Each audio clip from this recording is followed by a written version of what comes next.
r/TalesFromTechSupport, episode 37.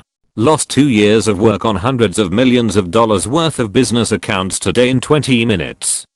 I work as a help desk tech for a mid-size financial institution. Today had to be the single biggest user fuck up I've ever witnessed in my 5 years in this industry. Down the rabbit hole we go. This computer illiterate, but very nice lady, who had no business using a laptop due to all the particular quirks that it entails with our security build out, and her boss asked me to re-image her laptop to address system instability issues. Sent me an email explicitly stating **INBOLD**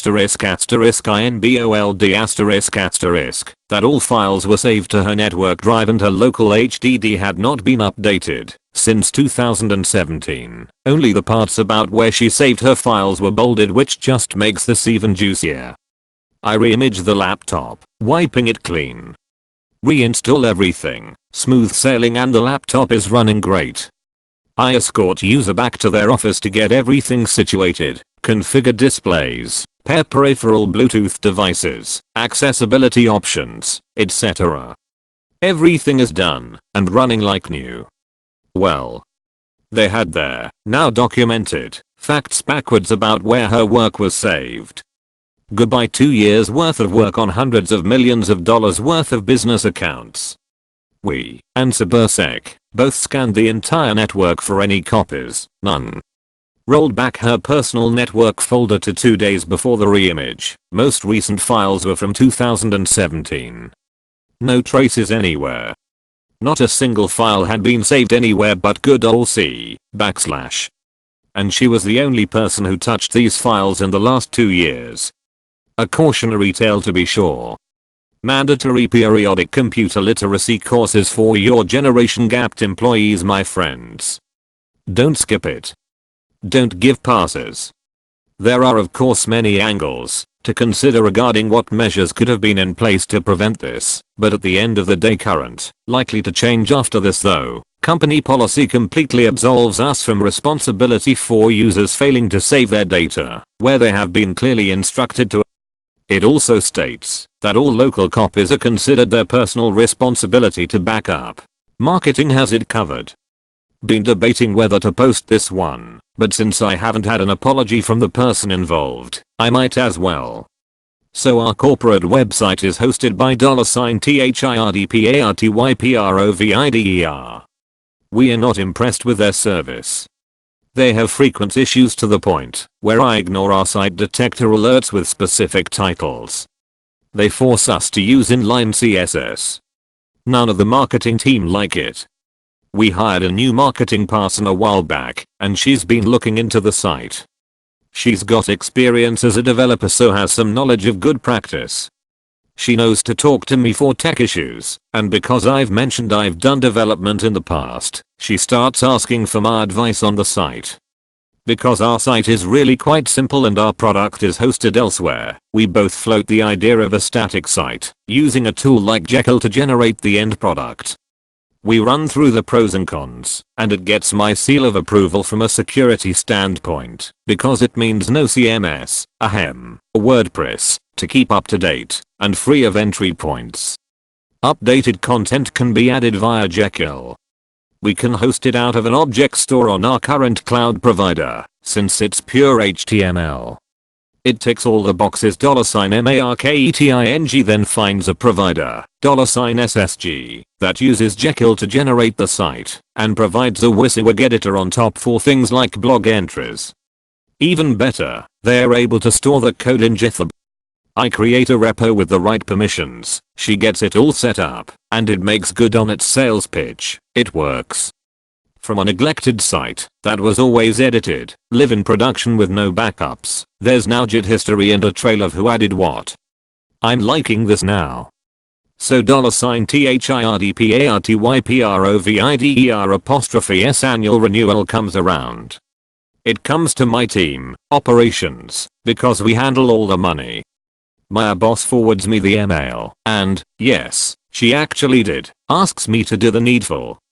Rolling my eyes, I see C and $marketing, saying we've been working together on this, that the $SSG looks promising, and asking whether we'll be good to switch over to the new platform before the renewal date, or do we need to switch to monthly billing for a while. $marketing CC's in her boss, $HOS, head of sales. This is where things go south. Now, I don't get on well with $HOS at the best of times, but, and GT, $HOS, $ME, we'll let you know when we need your help. The new website will be managed by marketing with an outsourced provider, so little to no involvement needed. $OTHERMARKETOR has it already covered. I take several minutes to ratchet my jaw back up. After cooling a little, I respond with, and GT, $ME, $HOS. The whole point here is to stop teams doing their own thing with regards to services, since the result is that operations have no idea where money is going, so we want to be involved. We are not here to restrict you, we just need to understand what we are paying for. The question is simply, are we intending to switch away from $THIRDPARTYPROVIDER before renewal, or will we need to pay for a month or two? I should point out that both the boss and the company CTO have given me the task of keeping track of our spending on software and SaaS, so I'm fully within my remit to ask this question. And GT, $HOS, please speak to a boss about this. Seems you didn't get the full details on the new way to delegate responsibility and budget. Right. Seething from this, I speak to a boss who confirms I'm in the right. I leave a boss to talk to $HOS and also send $HOS a private message saying I'm not happy with how he's calling me out in an email thread. I never received a response. While updating the software list, I noticed something interesting. So it seems $THIRDPARTYPROVIDER was set up by $EXCOLLEAGUE who left a few months ago. That means it uses $EXCOLLEAGUE''S credit card. A credit card that has now been cancelled. $TPP is on an annual renewal schedule. Still, they don't need me to bring this up, since obviously marketing has it already well and truly covered. A yellow Chromebook. Hello. Long-time reader, first-time poster. I work in a smallish shop, mainly repairing laptops and desktops. I like it here. It's less messy than food service. Or at least it was. Enter old man, stage right. Hawaiian shirt, big smile. The sort I help all the time. He seemed like the friendly sort, and in a way, he was. That's not the issue here. You won't believe what happened to me, he said, lifting up a canvas bag. All manner of things could reside inside. But there was a smell. A faint whiff, enough to set off an alarm, but one that was easily silenced. A mildly chemical smell, if that makes sense. One that was familiar, but not overwhelmingly so. I smile at him. I like customers like him. The sort that come in good spirits, just looking to have some problem fixed. I decided to humor him. Oh really? I say, resting my elbows on the counter. A physical show of what I believed to be pure confidence. I had seen many broken laptops in my time, and the bag was about the right size. Perhaps he forgot it on the roof of his car as he drove off? Would be the first for me, but probably not the last. No. I was wrong. My own confidence had doomed me, put my senses in harm's way. From the bag he pulls a Chromebook. One familiar to me. I'd given the same model to my brother, a matte white laptop with a rather boring design. While my brother's was white, however, this one was yellow. An uneven, faded yellow. He slaps the laptop down in front of me, wafting the smell from before. It's stronger this time. My eyes water, and I reflexively jump back. My cat is called some forgettable name here, the Pierre. And she pissed all over this damn thing. My brain shuts down. In the other room, the sound of my coworker opening an old server falls silent. He's listening, but not smelling. Lucky bastard. I wanna know if you can repair it. Continues on. I snap back to reality in time for him to open the lid and press his finger down right on the visibly dirtied power button. No glove. No fear. And, from the laptop, no response. Of course not. I wouldn't want to wake up either if I had suffered the same fate. My first instinct is to say no. I didn't want that thing in the back room. I didn't want it in the shop at all, or even the same zip code. Luckily, I knew what a pose this thing was. I'm afraid the cost of the repair would likely be more than what the machine is worth, I say smoothly, the customer service gnome in my head grabbing the controls. I own one myself. I like it, but I think the money would be better spent on a newer model. Yeah, he sighs, shaking his head.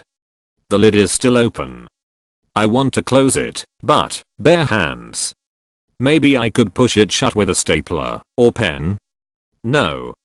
I wouldn't be able to use those things ever again. I figured. Just wanted to check, you know? A tight smile graces my lips. It doesn't take an expert to figure this out, but fine. I tell him about the magic of the cloud, and how all his data is probably fine.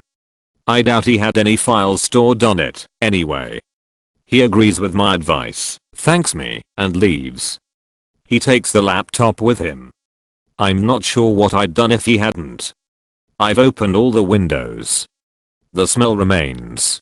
Entire floor offline once a month due to client sync. I work at a tech desk in a large organization for mobile devices. We are only available by email and in person. The service desk is also available by phone, and sometimes they connect calls through to us if it's a specific issue with mobile devices. This one day I get a call from the desk asking if they can connect someone to me because they don't understand the issue, but it's concerning a laptop. I get a client on the phone who's trying to sync her laptop on the network once a month to keep it from getting locked down, as stated in the instructions. Turn of Wi-Fi. Take an Ethernet cable from a computer and put it in the laptop and log into the network account.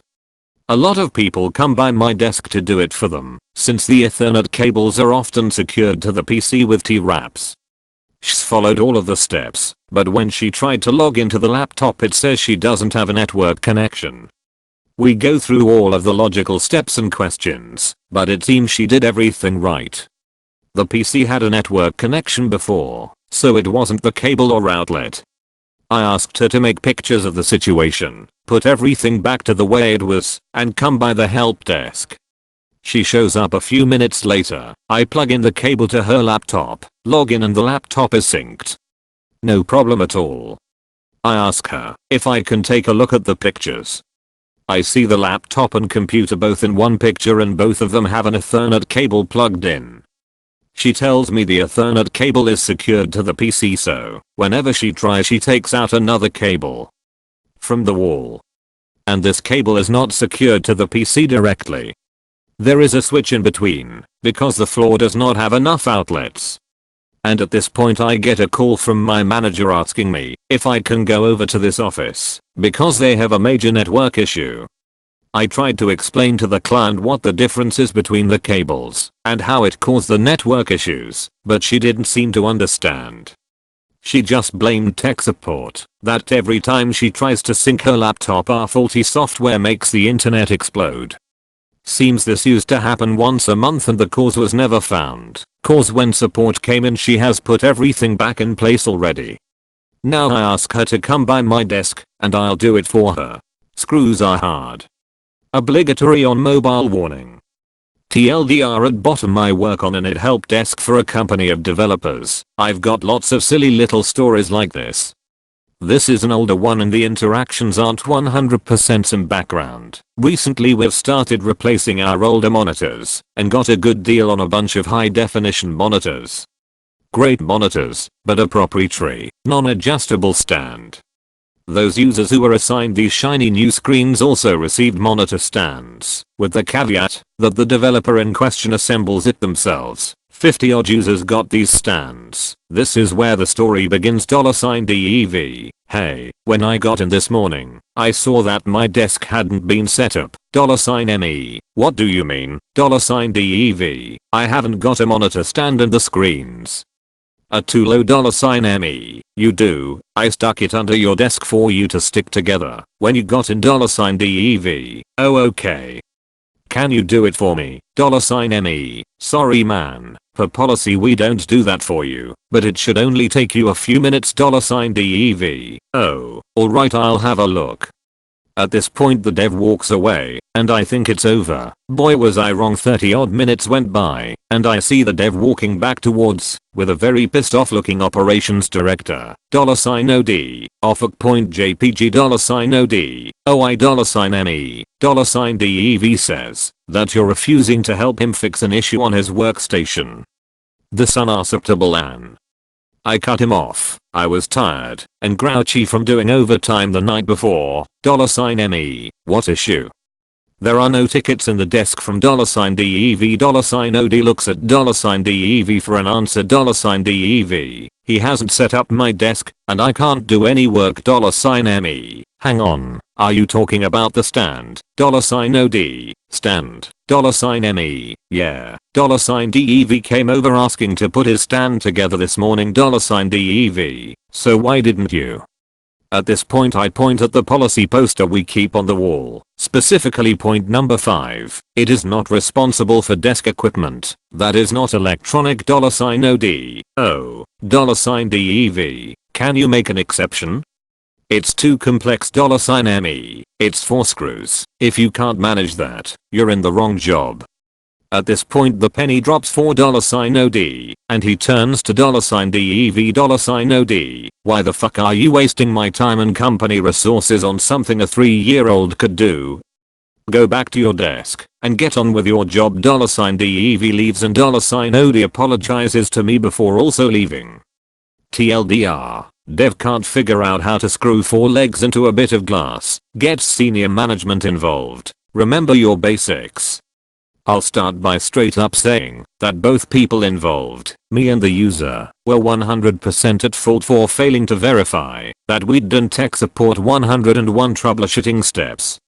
A few years ago I had a job where the customer base consisted of either Linux or Windows sysadmins, so not a clueless user base. For the most part, they never wanted calls, just ML the solution or troubleshooting steps, fairly low volume, etc. because customers usually knew how to troubleshoot and fix stuff on their own. At this job, I was in the last tier of support before dev got involved, because if the tier I was at couldn't figure something out 99% of the time it meant we'd found a bug. I'd been working with this particular admin with a specific component of the company's software that just would not work, and log files were giving absolutely no indication as to why. We'd been troubleshooting for almost a week, not because calls took that long, but because he also had other sysadmin stuff to be doing, and couldn't spend hours on the phone with me trying to figure out why our company's branded web dev service wouldn't even *start*. The way it was designed, it should have just auto-started the service and been good to go. It wasn't a complicated component by any means. The worst you sometimes had to do was occasionally make minor edits to smb.conf if it was a Linux install. We combed through every system log, every log our software created, had the whole system in debug mode, and everything looked completely normal and like it *SHOULD *be functioning. We even tried rebuilding the install of the web dev thing our company had from the ground up. Clean install, nothing. Just would not run at all. At this point both of us figure it must be some kind of bug and I tell him I'll see if one of the devs on the team that worked with that component was free. As I was about to toss him on hold to wander over to dev, I hear him say, "Sysadmin, oh, fuck me, sorry, hang on, I accidentally knocked the power strip out of the wall." I guess he'd been doing some foot tapping or something under the desk and knocked it loose. No worries, it happens. I tell him I'll wait while he gets the server plugged back in and turned back on. Small talk while it boots, and suddenly he goes dead QUIET *. You still there? Silence $SYSADMIN. Now there's *LAUGHTER*. Like that kind of laugh you do when you've missed a completely obvious simple solution to something. What's going on? He says, through still laughing. It's working now *IT just needed a reboot. How the hell did *BOTH of us never think to reboot the damn thing all week? *OOPS I'd assumed he, as a sysadmin, would have tried rebooting as part of the troubleshooting he'd done before opening the ticket. Problem is, I never *ASKED* and he just spaced on it in a forest for the trees kind of scenario. Thankfully, we both found it pretty funny, and I closed out an incredibly long detailed, week-long ticket with $SYSADMIN rebooted the server by accident. It works now in AMP, #X200B. After that one, I've had a hard time being annoyed if I need support on something, and the tech asks if I've rebooted yet. Old dog, new tricks, results may vary *SCENE** open cut coal mine, sometime in the last decade. The writing is on the wall. More than 90% of the workforce have retired or moved on to other companies, while half of the staff left behind work and the other half hold on to D-Life for their retirement handouts. Next to the entrance of the main admin building is a plaque from when the site officially opened, celebrating the presence of a local politician, someone whose offspring had been all over the news in recent years for murder, and they themselves were in a bit of trouble. There are almost as many printers as there are people on site. Half an hour up the highway is another mothballed underground site with more printers than people, and a real Resident Evil v Silent Hill vibe. I'd been offered a 12-month contract by a mate to help keep things running on a shoestring, $0 budget, even for critical INCIDENTS****, while we waited for the closing date, when everybody would drive away and never come back. It was pretty easy work for the most part, manage AD, tape backups, keep the radio network in the pit going, and try not to die of boredom. I spent a lot of time decommissioning all of our infrastructure. The HDD destruction marathon is a personal favorite, *FOR another day. It was about a 2-hour drive each way to and from work, working 0800 to 1600 mom free. So I got a lot of time to myself to ruminate over the next big gig, and listen to every podcast on earth. It was rare to get a call to come in for an emergency, because they knew it was a *MINIMUM*3 hours until I turned, until $OLDSALTY** called me at **0330 on my personal PHONE**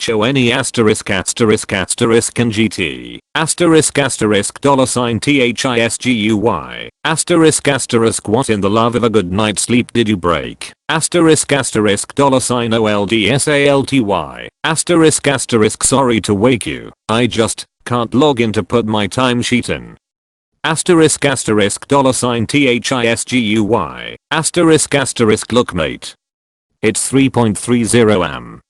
I live 120 kilometers away. Will you still be there at 0830? $OLDSALTY, yeah. $THISGUY, alright then. Don't go home before I'm due to start. So, defeated, I get up and get ready for the day and eat and shower and start the 2-hour drive to work. You're probably wondering why I didn't bother trying to troubleshoot with $OLDSALTY. Here's the thing, he was a regular. Usually during work hours.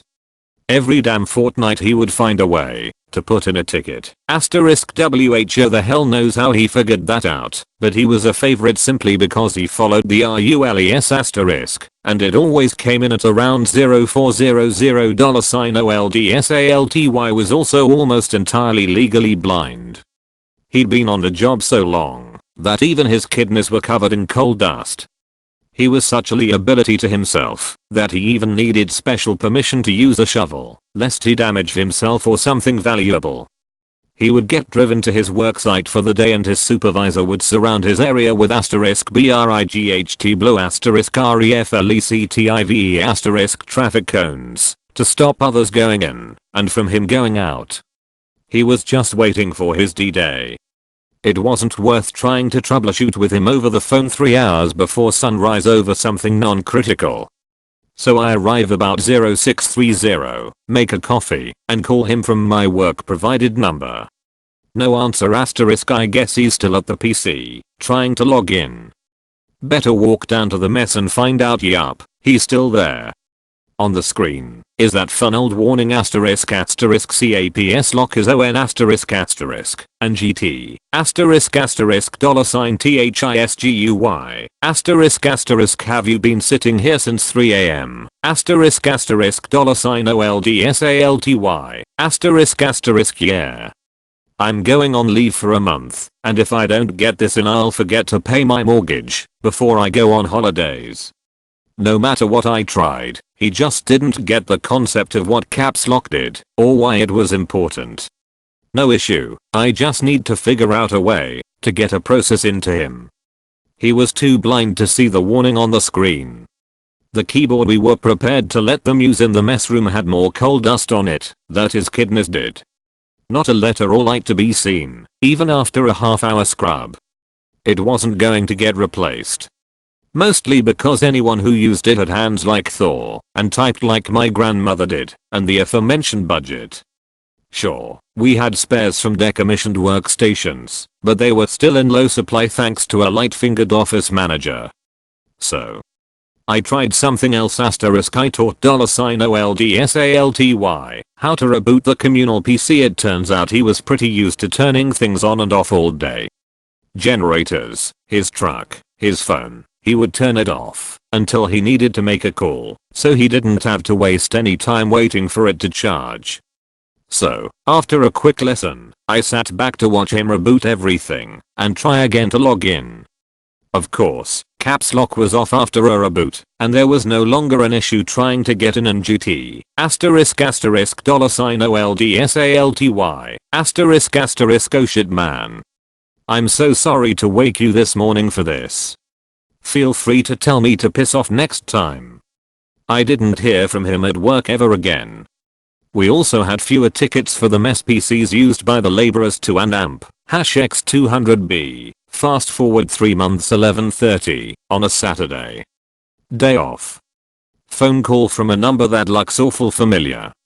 Not a private number, better answer it in case it's important. And GT $THISGUY hey, it's me. What's up? $OLDSALTY it's **** from work. I saved your number. I'm having trouble with my home email. It's telling me the password is wrong. *I *VE tried restarting my computer and it's just not f***ing working. **** TLDR. Using unorthodox methods produces varying results. Another mad programmer. We have here two software companies in the client. Client wants to upload certain data from the CRM to the web shop point, so company making the CRM has to commute with a solution. So I get a strange call. Customer, UHM, we want to open FTP ports on the internal server. Me, not gonna happen. This server is holy ground, nothing gets in from the outside. Customer, okay, well what if we rent a FTP server? Me, well I do have those, no problem, but hold on, what for? Customer, well it's to update our web shop with internal CRM data. Me, please repeat. Customer, repeats. Me, *BAFFLED what in the holy, which employee did things again on their own? Why don't you ask me first, before you give orders to the CRM company? We all know how this is going. Hold on, stop right there. I call them. Me, hello CRM company, UHM, I hear do want an FTP server. CRM company, yay, we need to send some data to the web shop. We need FTP for this. Me, no you don't. CRM company, yes we do. Me, well ain't gonna happen. Open FTP on our internal data servers, no way. CRM company, well we could upload it to the web as me. Nope you can't. That's like down too. Only HTTPS gets in, nothing else. Application firewall runs there too. Now tell me exactly what you wanna do. CRM company, well we wanna write a CSV file and upload it. The web host then checks it regularly and import content me. And the web shop company didn't got an heart attack? CRM company, well this is how we do things me. Well not this again. We already had this discussion for orders import from web shop to the CRM there. You also wanted to make a CSV filler transfer. No we don't do that. We already have an XML data stream implement to import point. Why not use all of this and extra for you guys? Made API in the shop to not only import, but also export things. CRM company, well UHM, we already did things. Web host already made that solution. All we want is FTP server me. Hold on, I call web host. Me, web host hello, I heard they wanna do this solution. Web host, yay they told us. Me, what about using API and XML data stream as for the other data exchange? Any problems? Web host, no that would be great. Easy to adapt API. We also don't want our server to do the checking with cron me. You already did other solution. Web host, NAA we did nothing. We're talking about it me. Calling CRM company. UHM they told me they did nothing yet, so why did you already do this nonsense? Why did you try to sell customer this knowing that his employee has no clue about solution from company? Well we already have this ready, me, so you didn't do this. You just have that implemented by default. CRM company, silence, me, well let me tell you. Customer ain't gonna pay anything for this. If you already made it, well bad luck point, this is a non-starter. It's not 1998 anymore. Use XML data feeds. Web host can adapt API till the end of the week. No big deal, and don't think of overcharging here. I know that the biggest chunk is already in for import. CRM company, well yay we could do that. But what about FTP me? No FTP /*HANGUP /*. Needless to say, they don't like to talk to me. Ever. Do as we say, not as we do. I think this is one of the rare instances where were the blunderers. I write software for a company, not a software house, in a department of people who basically wound up there by accident, in that they tried programming once on a whim and kind of just stuck with it. As a result, from having no formal training or real interest in software development, their standards aren't the best. This is fine, since most of our software is intranet stuff and just needs to work. The kind of stuff that keeps a company using Internet Explorer 9 because a legacy / too big and important to just rewrite. Anyway, I joined the company on an internship from my CS course, and they put me on their internet software project, since it was seen as non-fatal, because there weren't many of their customers using it. The software, without giving away too much, is just a glorified data collection tool that we use to report what we are actually doing for our customers. When I got there, the security was basically non-existent. All sorts of attacks were possible, from SQL injection to cross-site scripting. Worst of all, the passwords were plain text in the database. Gasp. So after a few months, my main project on the site became password encryption. I decided why not just revamp the user system altogether? I know the kind of people we work with, and they will all use the exact same password between them, if we allow them, and the software was gaining a lot of use at this point, so we need more accountability of logging who did what, which meant we had to stop account sharing too. I ultimately decided we would not allow entry of passwords and instead randomly generate them, force them to change the password every 3 months, make a huge point to the line managers about account sharing and the importance of password security, hash the passwords, obviously. After the development was done, I prepared some demo data using my own account on the development database, as in it hadn't gone live yet. We entered the monthly meeting where I gave what can only be described as a TED talk about account security and account sharing, etc. to a bunch of line managers. On to the demo. I logged into my account, to be faced with an error. Apparently my colleague, in the room, had been messing with some data, and broken what I had prepared. Okay fine, His account worked according to him and GT. What's your test account username? And GT. B. And GT. Oh okay. And the password? And GT. MQ the obviously this is a test account. Etc. Don't do that.